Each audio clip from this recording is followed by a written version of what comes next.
I like it. I How like long it. have you been pondering on doing a podcast? Is that Oh a man, new evolution? yeah, I really well. The thing is, I accumulate at this point. I've accumulated all these interviews, but they're video in format, and so it would be pretty easy for me just to like extract the audio Oh yeah, and put them up.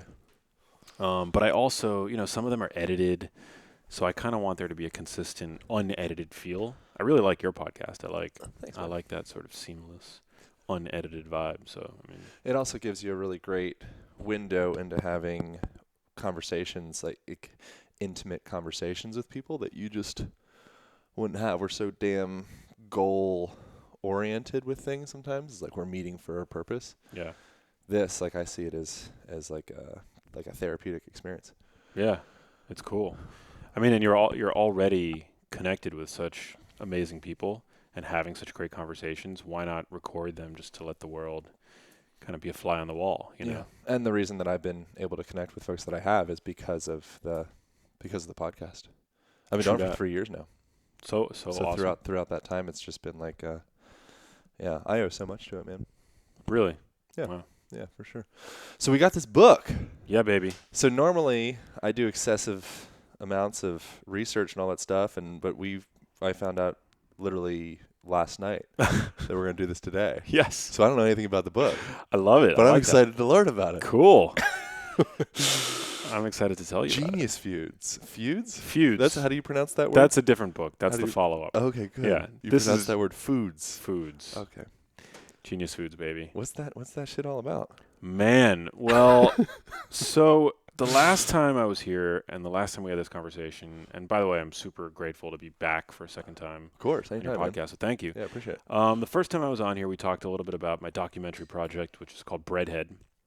And we really talked about my motivation for doing that. And that is that my mom has dementia, and that was a very traumatic thing for me to have to come to terms with. I basically used my background in journalism to learn everything that I possibly could about how diet and lifestyle mediate a person's risk for neurodegenerative disease. And that led to me creating this film, which really gave me the excuse to go around the world and talk to some of the top researchers in the field that are publishing what's called primary literature, basically elucidating just how much control we have over our cognitive health. And that really is what began my journey. And when you watch the film, which it isn't out yet, but it's really sort of story strong and heavy on the emotional narrative of, being a son and watching your mom descent into the madness that really is dementia, which is a horrible disease. Anybody who's ever seen it up close will attest to that. But over the course of the journey and putting into practice the dietary and lifestyle principles that I was learning about, I basically stumbled upon this sort of hidden insight that the same things that you can do that'll ultimately shield your brain against dementia and the modern world also make it work better in the here and now. So I basically, in Genius Foods, it's a highly prescriptive guide that brings together the best latest evidence when it as it pertains to dementia prevention, but also weaves into the narrative all the best evidence on this burgeoning field called nutritional psychiatry, which a very select group of PhDs and clinicians are really focused on, looking at the role of diet and lifestyle in our mood and our predilection for mood disorders and anxiety disorders and the like. And then also this other sort of nebulous field, I don't really have a name for it. I just call it cognitive optimization. It's a field that looks at how diet and lifestyle, various nutrients and foods affect cognitive function in young and healthy people. So, I've obviously read all there is to read in terms of the latest dietary interventions on patients with mild cognitive impairment, Alzheimer's disease, dementia, Parkinson's, things like that. But there's also this growing body of evidence where researchers are really looking at young, healthy people who are often considered to be at their peak cognitive prowess and looking at how certain nutrients basically affect the way that their brains work. And there's a really strong body of evidence to say that, well, we can eat certain foods that make our brains work better, improve executive function, improve working memory, processing speed, things like that. And these are all aspects of our cognition that are heavily related to our overall success, more so probably than even IQ. So Genius Foods really is sort of the what I consider to be the definitive amalgamation of all these different lines of research written into one cohesive story, so that people can finally understand um, how these things actually do affect their health, and their I guess more importantly to most people is how they feel in the here and now. Hmm. You used to call it nutritional psychology? Psychiatry. Psychiatry. Yeah. What does that look like? Well, so I mean, it's basically it ranges from taking patients with major depression and seeing how a dietary intervention might affect their symptoms, and it ranges, and it also I would say includes, people who haven't been diagnosed with a depressive disorder and seeing how various dietary interventions affect their just overall anxiety and the like. So one of the hallmark studies that I cite in the book was actually, it's brand new, published in 2017. It was the world's first ever randomized control trial that used a dietary intervention to treat patients with major depression. So they found that in the dietary intervention group, where they put patients on a diet that was sort of a modified Mediterranean diet focused on dark leafy greens, um, eggs, extra virgin olive oil, fruits, fatty fish, things like that. They found that 33% of the patients in the dietary intervention group actually reached remission, compared to only 8% in the placebo group that got standard of care. Oh. So this is really important because we've known in the literature that there's a strong connection between depression and eating unhealthy foods, but what wasn't fully understood was the direction of causality. Like a link can only prove correlations, right? A link cannot prove causation. So when you hear things in the mainstream media like there's a link between X and Y, or there's an association or a relationship between X and Y, those are basically correlations. But this study was the first to really highlight a potential direction of causality. They took these patients that had pretty crappy diets and that were severely depressed. They improved their diets, and they found that by improving their diet seemed to sort of act like an antidepressant, which is really great because the latest analysis of efficacy when it comes to SSRIs, which are the most commonly prescribed antidepressant drug, is that they're not much more effective, or they're no more effective than a placebo in most cases, Right. meaning mild to moderate depression. So these drugs do seem to work in patients with major depression. So I don't discredit them altogether, but I do think that when having the option to use food, which does not have any negative side effects, unlike SSRI drugs, I think it's a really compelling thing that people ought to know about. Yeah. I always that's so it seems like in most cases it's like almost like 50-50 where it's placebo or the actual medication was the thing that worked. Yeah. And so with that you don't get to see in how many instances that the medication works because of the placebo as well. So I think that the Right. percentage actually be much higher. Well, that's the thing. Yeah. I mean, the placebo effect is very strong. And I don't think that that's necessarily a bad thing. That's awesome. Yeah, That's great. it's amazing. Yeah. Yeah, it's like so much better that that's the case. Right. Yeah. I mean, unless you're getting, a negative effect as well, from the drug that you're taking. Well, the nocebo. Yeah, the The nocebo nocebo means to do harm. to do harm. Placebo means to do good. Yeah. No big deal. Yeah, I love that. I read. It's good. It's good. You know your stuff. I wouldn't go that far.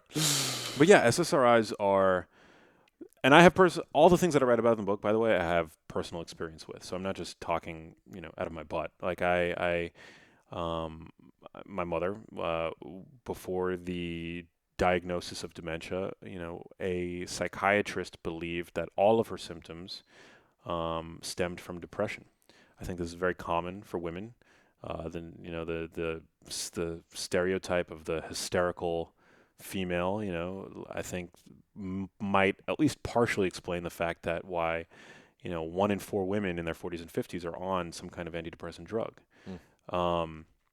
And so my mom was put on one of these antidepressant drugs, and what they don't tell you, there's no informed consent for these kinds of things. They don't tell you when they put you on one of these drugs that they're essentially impossible to come off of.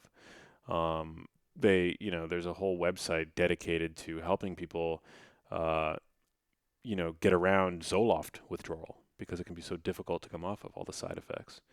Mm. Um, and I'm not anti-pharma or anything like that. If there were a pharmaceutical available tomorrow that I could give my mom that would serve as a cure for her, I would get it in a heartbeat. But I also think that we're too quick and doctors I think are too quick to write prescriptions, and we're also too quick to fill them when it comes to things that might be uh, mediated by our diets and our lifestyles. Yeah.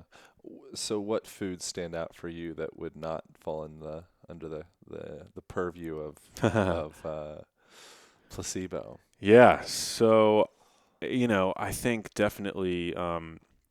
Well, in Genius Foods, we highlight all the foods that have a strong body of evidence as being beneficial and protective to the brain. So I would say, number one for me, I love avocados. I'm a big fan. I know being in California, I'm sort of preaching to the choir, but they're an all-in-one genius food. They have twice the potassium of a banana. They're a very low-sugar fruit. They're packed with monounsaturated fat, which is, I would say, of the three major dietary fats: monounsaturated, polyunsaturated, and saturated. They're monounsaturated fats are the ones that seem to be the most beneficial when consumed liberally. They also are packed with carotenoids. So carotenoids are really exciting to me because two of them in particular, well, three of them actually, I'm a big fan of lutein and zeaxanthin, which are two carotenoids that are found in very high amounts in avocados and also kale, uh, that have been shown in a University of Georgia study to boost brain processing speed, visual processing speed by 20% in young, healthy students, Mm. which is very exciting, again, because we often consider ourselves, when we're young to be at our cognitive peak, right?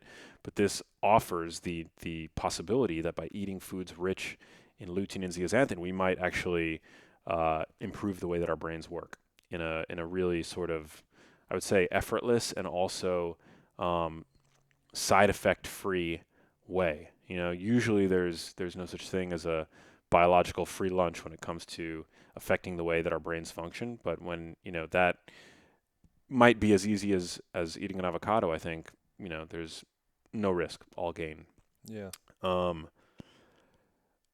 Wild salmon, is another really, I think, beneficial food. And a lot of people know that wild salmon is rich in fats like EPA and DHA, which are very beneficial. DHA is the most important building block for the brain, or one of the most important building blocks. But wild salmon is actually a great source of another carotenoid called astaxanthin, which I've become kind of obsessed with.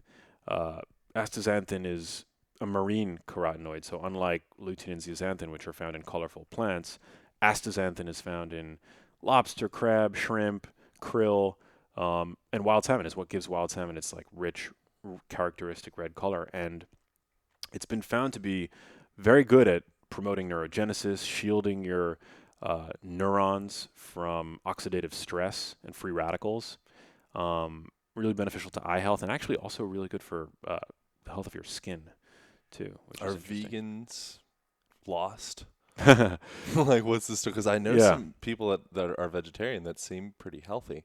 Um, it's an interesting Yeah. conversation. It's like, well, I think it's kind of like the Christian. I remember growing up, my friends would be like, like, oh, that was the turning point for me with religion. One of my buddies, who I had so much respect for, yeah. I'm like, he sat me down one time. We were high, and we just sat. We were in his car. We were like 16 years old. He's like, so Aaron, like, do you think I'm going to hell? I'm like, and I looked at him like, yeah. Man. I'm like, oh God, wait, hold on, I gotta think about this. Wow. Yeah. I don't know so much about that, but I will tell you, I get asked a lot about, the vegan diet and lifestyle. I don't think that it's the ideal diet for the human brain, because, I don't think there's a single researcher that believes that the brain evolved, under while consuming a vegan diet. In fact, researchers believe that um, it's not just access to meat, but cooked meat, actually, that catalyzed the growth of our brains. That meat provided a really dense burst of nutrients, highly bioavailable nutrients and calories, as well as readily accessible EPA and DHA fat, DHA in particular, that helped grow our brains from our primate ancestors. So, yeah, I mean, I do think it's possible to eat a brain optimal vegan diet, but yeah, from a health standpoint, I don't really think that it's ideal. I think that you can make a moral argument for veganism, and I don't really engage in those kinds of discussions because morally, I love animals, and I feel a little bit of at least a little bit of cognitive dissonance over the fact that I eat them. Um, Hmm. and like it doesn't escape me that most animals are killed in what is essentially like an animal Auschwitz every single day in the United States. It's pretty bad. Yeah. But I try to vote with my wallet. I don't eat a ton of meat, but I definitely, I think that by supporting local farmers that treat their animals kindly. Actually, in the book, I kind of create a rule that I think is really worthwhile. I say, only get your meat uh, from farmers that abide by the one bad day rule. So a lot of farmers will basically pride themselves on the fact that their animals have only had one bad day. Hmm. They're basically raised happily their entire lives on the pasture where they get to eat what it is that they actually want to eat. They're not confined in crates. And then they have essentially one bad day, which is the day that they're, killed for food. But, most of the animals, most of the meat that's consumed in the Western world, animals, every single day of an animal's life is a bad day. Yeah. And so I think that that's an important, distinction. You ever heard of is it Mongolia? Oh, I was just talking about this on the Aubrey Marcus thing. I think Mongolia. Let's call it Mongolia. We'll have to look it up. Yeah, okay. But when people die, they take the body up to the top of a mountain and they chop it up into pieces. No way. And then vultures and birds come and eat the body and they take it. It's like a part of the circle of life. Wow. So from our perspective, living in this Western world, we see that as like being probably barbaric and terrible. You cut the body open and all that. But in reality, I think our perspective on death is really immature. It's almost like college when you're in high school and like drunk and don't know what to do with the next afterlife of out of high school. You're like, oh, I'll go to college. I'll figure it out. Yeah. I think we still kind of have that same relationship with death where it's like, instead of it's like this circular motion where you go on to the next, it's like, let's put some makeup and do some embalming fluid and we'll put you in a box and try to kind of like delay that. It's weird, yeah. I was on the Nat Geo Instagram feed the other day, and there was some really crazy, surreal photography. There's a ritual in a small town. I don't know where it is. Maybe you've seen it, but they basically take the corpses of their deceased and they dress them up and they basically have them hanging around the house. Right, I've seen that. Yeah. Yeah. I think that's the same place as all the chopped up bodies. It's crazy. Yeah, they weren't chopping up the bodies. They were actually like dressing them up, putting makeup on them, and like allowing them to dry out. Yeah. They hang out with them. Yeah, they hang out with them. That might be as creepy as ours. It's pretty creepier, pretty crazy. I think we talked about this on the last podcast where I mentioned that my favorite show of all time is 6 Feet Under, which basically is about that, about the rituals that we have surrounding death. But yeah, it gets pretty crazy. I don't know how I feel about making sushi at a grandma. That would be kind of weird. Probably some good brain food in there. Maybe Jesus. THA. Yeah. Did you ever hear? There's Ellen Langer is a lady who she's been on here. She's tremendous. She's did a study called Counterclockwise / book called Counterclockwise, and so she brought a bunch of people. They're in like their 80s, I believe, and they put them in this mock reality where they turned the clock back 20 years. And so everyone, during that time, they changed the newspapers, they changed the football games, they changed everything. Wow. And then for that week, they had to play as though it was 20 years ago. What they found was by playing this game for a week, they found people's fingers started to get longer. They found that their spines started to get longer. Wow. So arthritis, all those things, they started to regress. Wow. They found that their vision became sharper. They found that their memory became better. So it's very interesting. Just we have so many I think that kind of like you're saying, like nutritional psychiatry. Yeah. I feel like we have all these amazing prongs that are kind of creeping up on the deeper stuff. But then you see something like that where it's like, oh my God, just us playing house for a week. Yeah. Had all these similar effects. Yeah. What the hell's happening?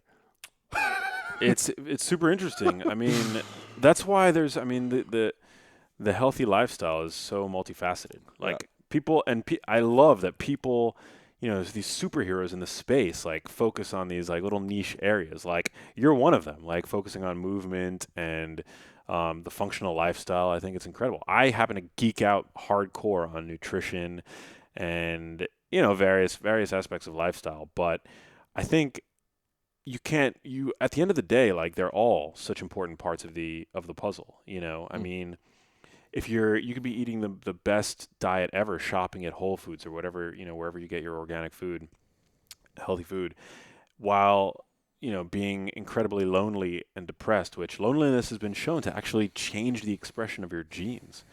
And that's, or like eating really healthy and not having a healthy way of dealing with stress, or sitting at your desk, while your hip flexors just tighten and contract all day. Like these are all, um, yeah, I mean, ideally we need to cater to all of it. And I think that really it's a testament to just how mangled our modern lifestyle has become Mm. when compared to the conditions during which our bodies and our brains evolved, you know? Yeah. So I try to look at the brain and sort of, through the lens of evolution, like what the brain requires today when we consider, what it was like, in our ancestral world when the brain evolved. Um, and I think it's possible. I do think it's possible to try to emulate at least a little bit of that today, but it takes some effort. Yeah. This is gonna be another out there one. But have you heard the stoned ape theory before? Refresh my memory. Yeah, Okay. I've definitely. So from what I gather, I think 200. I was reading this morning, and this number is here, I promise. But I think 250,000 years ago was around the time that they deem that our brain started Yeah, that's how long we've exploding in been anatomically size modern and humans, all that right? stuff. Yeah. Yeah. Um, and so you could say that's because we started cooking food and we started getting all the adequate fats that we needed. Now we had the potential for, our neurogenesis and all the terms. But then another component of neurogenesis and what is it called? Synaptic potentiation. All these things happen in your brain through using psilocybin as an Whoa, example. Various different, it's cool. like LSD is considered a nootropic. Yeah. And so it's the stoned ape theory is essentially that we stumbled upon these various plants, like the burning bush in the Mm. Bible, Yeah. the acacia tree, which has DMT. Um, and so we stumble upon these plants, which end up creating this potential for new neural pathways to manifest. And have you had experience with psychedelic stuff? I don't know Um, if you talk about that. Maybe not. We can I cut it talk. out too, or whatever. No, I talk about it. I talk about it a little bit in the book. Oh, good. In one of the Perfect. later chapters. Yeah, I talk about just sort of well, because I have a whole chapter on how to optimize neurotransmitters, and I talk about the fact that a lot of the practices and compounds that humans have gravitated to across cultures, kind of work their magic by tinkering with the way neurotransmitters work in the brain. So Mm. everything from caffeine to alcohol to sun exposure. Um, and I also use very, I guess common examples of like psilocybin mushrooms, cocaine. I mean, whether or not you do them, and I'm not recommending that people go out and try these substances, but basically people know how they make you feel based on what we are able to glean from pop culture and the like. And so I reference how these drugs work. And so psilocybin is one of those things where it seems to sort of act like an agonist to your serotonin receptors. Um, Basically like cheating them out, essentially like acting like a lock and key scenario. And yeah, I mean, I think I'm really interested. I there was really good research that was done jointly between Johns Hopkins and NYU where they used pretty high dose psilocybin on patients with terminal cancer to treat their depression, essentially, and they found that just a single dose was good enough to mitigate depression symptoms for 6 months, which is profound. Mm. And I don't think there were any negative side effects. Uh, you know, I'm definitely interested. I know a lot of people that swear by them. Everything from microdosing to taking higher doses. Um, yeah, I'm really excited to see the research continue to unfold. Where's sleep come into the conversation around dementia and brain health? Yeah, I mean, sleep is a big part of it. That's why, as much as I want to geek out about nutrition, there are lifestyle factors that are just as important. So sleep is.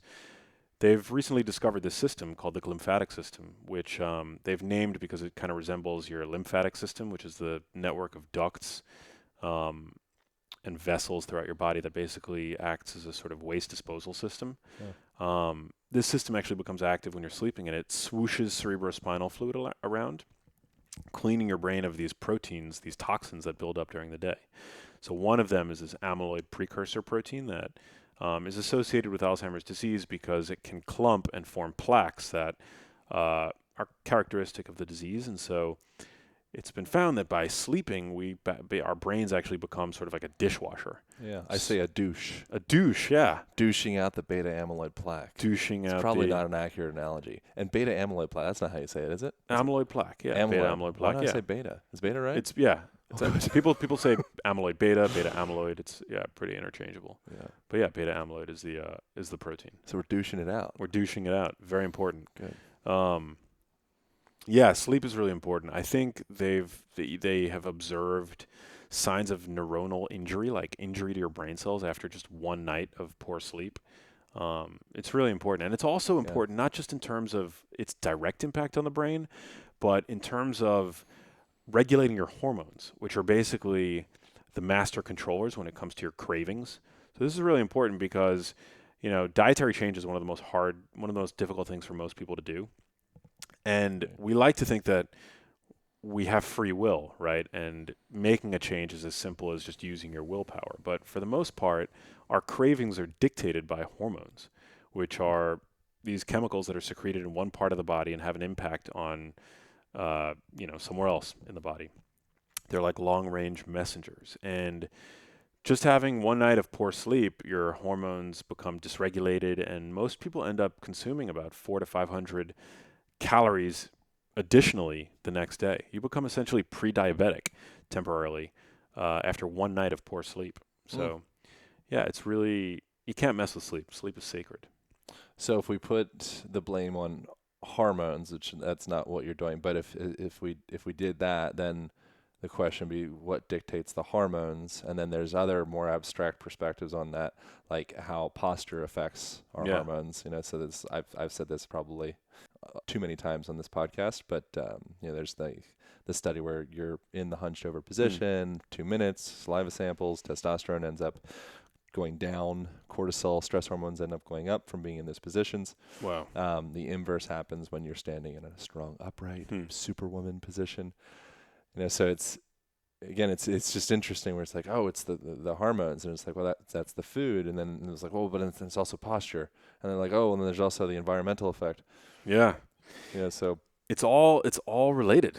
But yeah, sleep, I mean, you feel pretty crappy when you're underslept, and I think it's the first thing that you should really look at optimizing before trying to make other changes to your diet, just because it can become so hard. I mean, when you're underslept, you're basically operating in survival mode, essentially, and your brain wants sugar because this was a relatively rare compound for the vast majority of our evolution. Sugar was a life-saving energy source, essentially, available only seasonally in the form of wild fruit. And so when we're underslept, it really kind of messes with us. It makes it more difficult to regulate emotions. I cite a little bit of this research in the book, actually, that your prefrontal cortex becomes less active, which is sort of the hub of self-awareness and higher level cognitive functioning. And so when you're underslept, similarly to when you're watching a movie, for example, and your prefrontal cortex goes dark and it allows that immersion into the movie, when you're underslept, you become less able to contextualize your emotions. That's why, and I experienced this firsthand, which is actually this is how I first stumbled upon this insight, was that when I went through a pretty horrible breakup a long time ago, it was like 8 years ago now, I realized that I really felt the pain of the heartbreak most when I was underslept. Whereas when I had a good night's sleep, I felt a lot better about it. Yeah, so it basically better it better allows your brain to contextualize stressful and, fear-inducing stimuli. Do you think there's value of going into the heartbreak and maybe putting yourself in a more vulnerable place to allow yourself to really feel that shit?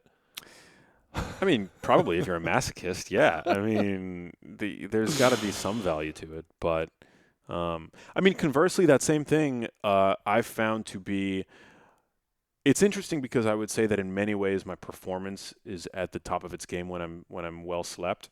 But as a creative communicator, somebody who has, like, my background is in TV and, I do a lot of on-camera stuff. I actually find my performance is also improved in that regard when I'm underslept. Yeah. Because it reduces self-awareness. It takes your shield down. Exactly. So I find it's, some of my, and thankfully these days I don't really experience this all too often, but I remember when I had my TV show on Current, I don't know, like 10 years ago, I would remember I was obviously in my mid-20s, and I would remember that when I was like really hungover, because I would drink in my mid-20s and I would occasionally feel hungover, as people do. No judgment here on the line. No judgment here. That the next day when I was shooting on set, I would like be like funnier and I would have more witty banter and stuff like that, which is interesting because I was like, being hungover is horrible, but at the same time, there's got to be a reason for the fact that I am feeling a lot sharper. Maybe not sharper. Sharper is not the right word. Just I had less of a filter. Too sharp. Yeah. Yeah. Yeah. I think that's like I feel the exact same way. Where it was a different kind of cognition, but yeah, and it gives you also the permission to explore. A lot of people do that as a defense mechanism. They kind of like never really try. So we'll do that like when we're singing. I'm like blah blah blah. I'm not like really getting into it. Yeah. Use that as some degree of protection, but I think we could use that as a protection as well. You're like, oh, I'm not at my best right now, so fuck it. Yeah. I'm just gonna throw it on the wall and see what comes out, and then all of a sudden it gives you that permission to be creative. Yeah. Yeah. I think what that is flow. It's basically a way of getting around self-awareness and the chatter of the ego and really getting to your true, just basically reducing the friction between like your subconscious mind and what is able to come out of your mouth. Yeah. Perhaps. Yeah, that's what is the quote? There's a Voltaire quote. I'm going to get smart. Oh, actually, I'm not going to get smart because I'm going to say it wrong. I need to eat more avocados. But medicine is the art of entertaining the patient while while nature actually takes care of the problem. Interesting. Wait, say that one more time. I'm going to say it differently. Mr. Fairbrain. Look it up.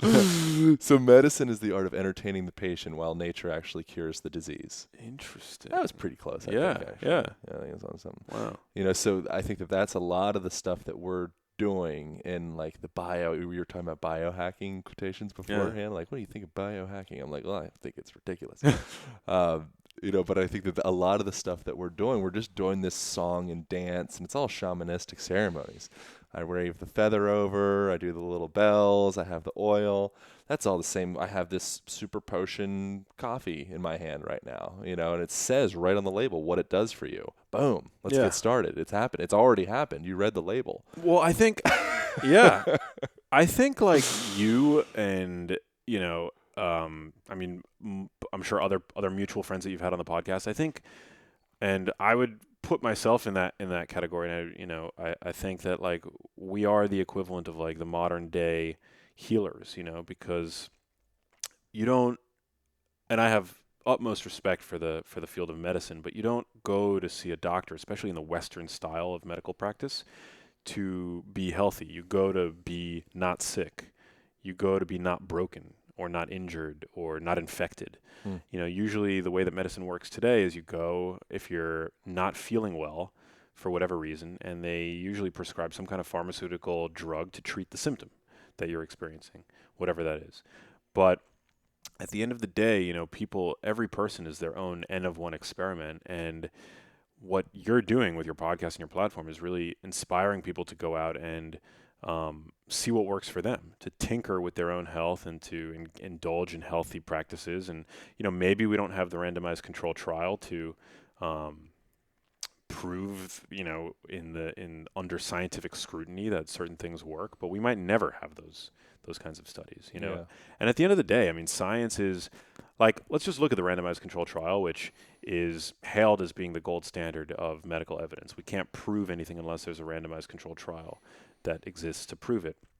Um, and but on the other hand, um, those studies they really only look at averages, and Yeah. they're not without fault. And averages of unhealthy people traditionally. Yeah. Depending on what if we're in an aquarium with a bunch of sick fish Yeah. and the water's polluted Yeah. and you're taking averages from that, what are we looking at? Right. Like we're looking for optimal health. Right. And then you're comparing yourself to someone that's like, well, they're in a sick pool. Yeah. I'm not saying that's always the case, but I think that there's a chance that happens a lot. Totally. And also, I mean, if you take a population and you say that this population, improved by X on whatever, clinical outcome you're looking at, that improvement, say it's, there's a 40% improvement. That's an average improvement. So half of the people that were studied probably improved by, X amount, but then the other half could have had a reduction in that outcome, or had a decrease in health, for example. And what you're only seeing is that is the average of both parties, Right. for example. And nobody wants to be average. Yeah. Screw that noise. Well, exactly. Exactly. And most pharmaceuticals are not without side effects, and everybody's different. And, physicians have to write a shit ton of prescriptions to treat effectively one person. It's called, in medicine, it's called a number needed to treat. Every drug has its own NNT, or number needed to treat. So, for example, you might need to prescribe a drug to 100 people to save to prevent one person from having a heart attack, for example. And that would be fine, like seatbelts, how many people have to wear seatbelts as a law to prevent one person from dying in a car accident? A lot. But that's okay because seatbelts don't have any negative side effects. That's not the case with drugs. And so I like to remind people that, it's always better, if possible, to look at your diet and lifestyle, because healthcare is really something that I think happens where you are, wherever you are, not in the doctor's office. It happens in your kitchen, happens in your gym, happens when you're standing outside to get some sun on your lunch break. I mean, that's where I think health really happens. There's another dubious fact that I conjured up recently is something like it takes about 17 years for cultural ideas to shift, before a belief system will actually evolve into, okay, cool, we believe it. That's the same statistic for how long it takes on average for scientific discoveries to be put into practice into day-to-day clinical care. So I don't know if you're referring to the same. I think I might be saying the same thing and wording it incorrectly the way I do so many things. Well, in either case, shocking. Nonetheless. But so with that though, it's an interesting time. So that's essentially, if you look at that, it's like, okay, so that means essentially that we have like 17 years of blank space if we choose to only trust what we're being told. So things like, whatever, it doesn't need to be psychoactive. Ecstasis is a great example. So Stephen Kotler and Jamie Wheeler, recent book, Stealing Fire, thinking in all these various states of ecstasis and the various impacts that has on our biology, on our psychology. But a lot of those ecstatic states, we don't have the beaker or the measuring system to get on it. So what that ends up doing is the highest percentage of folks end up just disregarding it. But meanwhile, it's like, well, maybe give it 13 years and we'll have some freaking studies. Yeah. But until then, get after it. Yeah. Yeah. If it's safe, get in there. Yeah. I mean, and also you got to take into account the fact that like medicine today on the one hand, it's an academic, field of study and all that stuff, but it's also very much an industry. And studying nutrition is extremely difficult to do. It's underfunded. And so when it comes to recommendations that are safe and that are grounded in evolutionary principles, I think I'm going to go out on a limb and say we needn't wait for those studies to be published before we take steps, because, most of these chronic diseases that are burdening society. And I'm particularly passionate about dementia, obviously, but these begin decades usually before the diagnosis or the first symptom. Yeah. Um, I mean, you could take type 2 diabetes. 66% of people in the United States are either diabetic, or no, sorry, half of the people in the United States are either diabetic or pre-diabetic. And this is something that's basically diagnosed by your doctor when they see chronically elevated levels of blood sugar. But chronically elevated levels of insulin can precede chronically elevated levels of blood sugar by a decade before you have that diagnosis. Mm. And chronically elevated levels of insulin is no bueno. I mean, it's thought that 40% of Alzheimer's cases might be owed to chronically elevated insulin. Insulin's the body's chief anabolic growth hormone. So, I mean, I have no doubt that there's a connection between that and cancer, oncogenesis. And of course, it also makes us fat because insulin is basically like a one-way valve on our fat cells. So, so yeah, I would say don't wait to be, diagnosed. I would say take these steps today. Yeah. Yeah, and that's so the way that I depicted it, the view that I was coming from was this is going to come out in the future, but then what you're saying as well of everything we're saying right now, it's kind of like light coming from a star. Yeah. Like Yeah, you're right. Yeah. you're seeing it hit your eyes and Yeah. you're interpreting that information. Yeah. Dude, that light is fucking light years old. Yeah. That's a brilliant analogy. Yeah. It's so true. So all the stuff that we think we know presently, it's just waiting to be disproven, I think. That's like the nature of science. Yeah. That's okay. Yeah. Definitely. Science, yeah, science is slow. It's, yeah, I just think, and it's good to feel good, too many people I think feel crappy. And yeah, I don't know. I just think, chronic disease, talking about disease will only get you so far. It's not sexy. But at the end of the day, these same things that you can do to minimize your risk also make you feel better. That's the whole thing is like, nobody likes to feel depressed.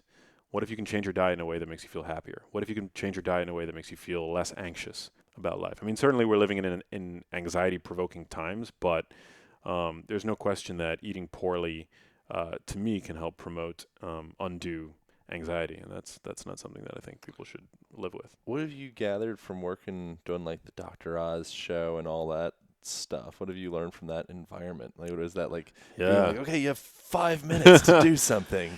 That's, oh my God, it's first of all, I love it. It's allowed me to meet a lot of really interesting people. I met one of the, doing the Dr. Oz show, I met one of the top Alzheimer's researchers in the world at Harvard, Rudy Tanzi. We were just backstage in the green room together. I got to meet, that was the first time I ever met Tim Ferriss going on the Dr. Oz show. But yeah, no, it's cool. I mean, I love talking about this stuff to people of all ages. So, I mean, millennials aren't big TV watchers these days, but it doesn't bother me. I love talking to Dr. Oz's audience. They're incredible. It's also showed me just how much, confusion there is surrounding nutrition. Because, when I get onto the show and the red light goes on, I just want to like do a brain dump of everything I know. But what I've learned doing the show so many times is that you really got to spell it out for people because they lead very busy lives. Also, many people in the United States are strapped for cash. Accessibility is a big thing, delivering your message in a way that is actually approachable to most people is something that I've become really conscious of. We tend to kind of navigate these waters in between like New York and LA where we have access to healthy food, we're surrounded by affluent people, but my passion is really, one of my passions, I would say, is to get this message out beyond the echo chamber of the paleosphere, on the internet, and to really get it to the people that are most vulnerable. And so the Dr. Oz show, the doctors, I mean, it's been incredible for me to have that as a platform. And so, yeah, I mean, it's really helped me, I think, become a better communicator. And yeah, that's such an important thing. All that stuff. Yeah, it's such an important thing. so doctor means teacher. Yeah. So with that, the best medicine would be the one that the person's able to digest. Yes. Yeah, and the best workout protocol is, the exercise that you like doing the most, right? It's like you have to enjoy these interventions. You've got to enjoy the food that you're eating. That's why diets fail at the end of the day, right? Because people go on these temporary diets that are not sustainable. You got to really adopt these things and turn them into a lifestyle. Some of the tips that I like to offer people, I think I think first of all, writing down your goals is really important. They've shown that when you actually write down your goals, they're more likely to manifest. It's called self-authoring. So for people that want to, do a dietary or lifestyle change, I think, put these ideas down on paper, hang them on your fridge. I also think it's really important to, I think, the notion of finding foods that you like and buying those foods on loop, really important. So get into a routine. Dietary diversity for a hunter-gatherer, I think probably a very good thing, but dietary diversity in the modern American supermarket, not so great. The healthiest people tend to buy the same healthy foods, a narrower range of healthy foods over and over again. I certainly do this. Every time I go to the supermarket, I'm stocking up on avocados, nuts, blueberries, dark leafy greens. I always throw a bar of dark chocolate into the mix. Always got to have some extra virgin olive. I buy these foods on loop. The other thing I think really important for most people is to create a sort of inner rule book. I think it's a lot easier to skip the self-negotiation when you have a rule for yourself. It's one of the reasons why,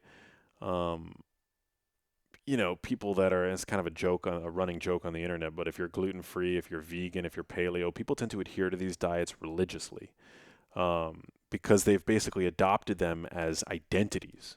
So by turning a sort of shift in your diet and lifestyle into a new identity that you're adopting, I think that can be extremely helpful. So, one good rule would be you're only going to buy the foods that are on the Environmental Working Group's Dirty Dozen list in their organic form only. Like that's just your rule, or you're only going to eat red meat when it comes from a grass-fed cow, and you, for example, you won't eat it unless it comes from a grass-fed cow. You're only going to consume dairy if it's grass-fed. Things like that I think are really important. And that just becomes who you are. You embed it into your identity and it becomes a lot easier to uphold those rules. As I think we were talking about before the podcast started rolling, community is super helpful.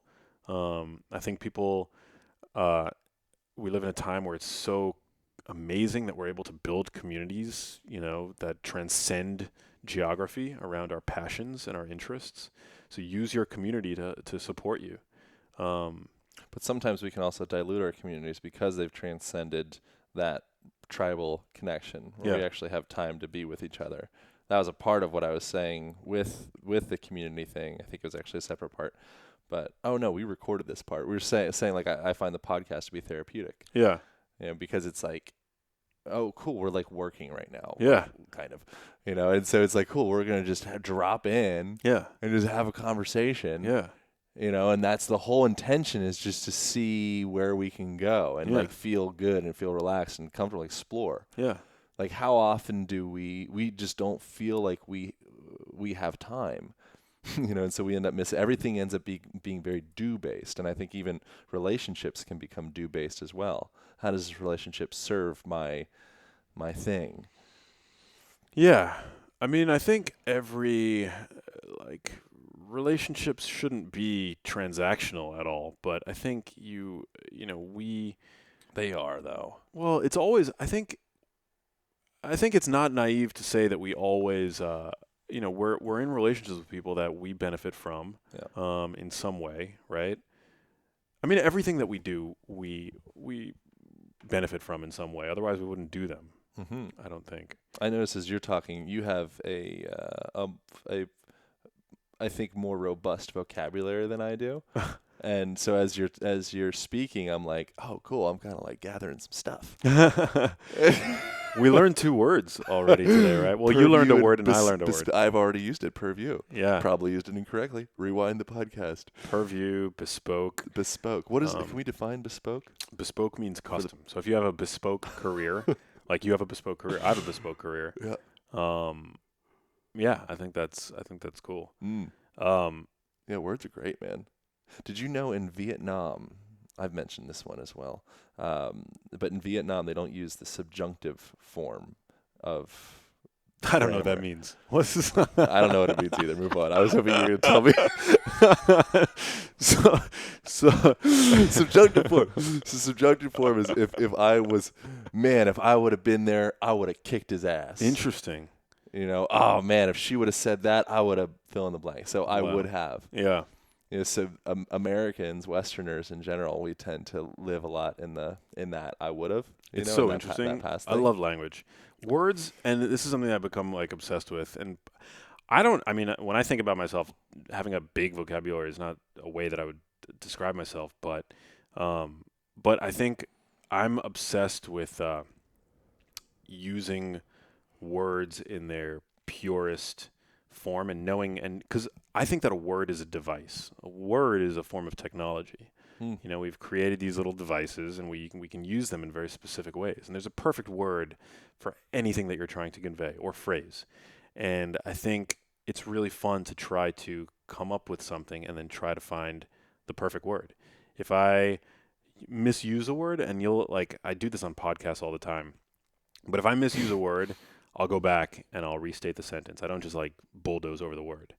Right. And sometimes I probably still end up using words wrong, but I think it's okay. I think it's I don't know. Since I'm a kid, when it comes to pronunciation, I'm the same way. You pronunciate very well. I just want to pronounce. If there's a way to pronounce things. Growing up, I had a little bit of a New York accent because I grew up in New York, and I shed it because somebody once made fun of the way that I, in school, elementary school, said water.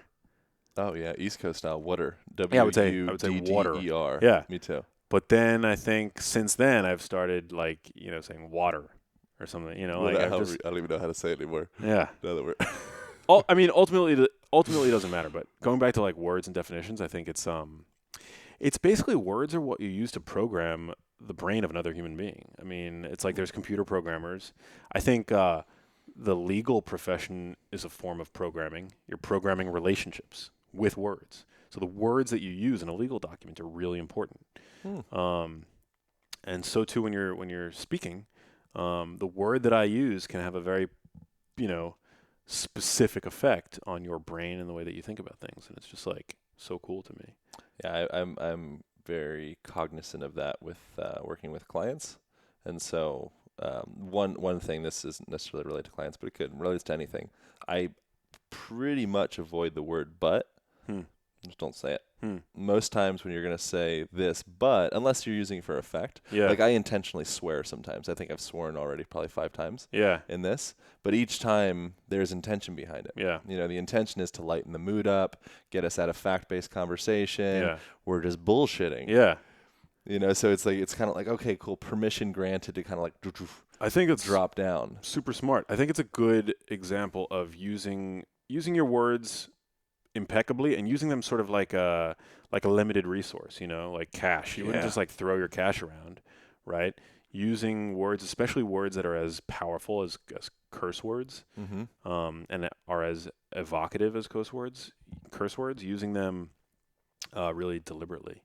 And even today, when I can't think of the right word or when I catch myself using the wrong, it drives me crazy. And I don't always use the right word, but it definitely sends me to Google to try to find the right word that it is I'm looking for. I find reading paper books or Kindle, whatever, but reading books over listening to Audible or something like that, I find that expands my vocabulary greater. I don't know if there's anything about that. Have you found that at all or not really? Yeah, I don't know. I get a lot from language, listening to people speak, and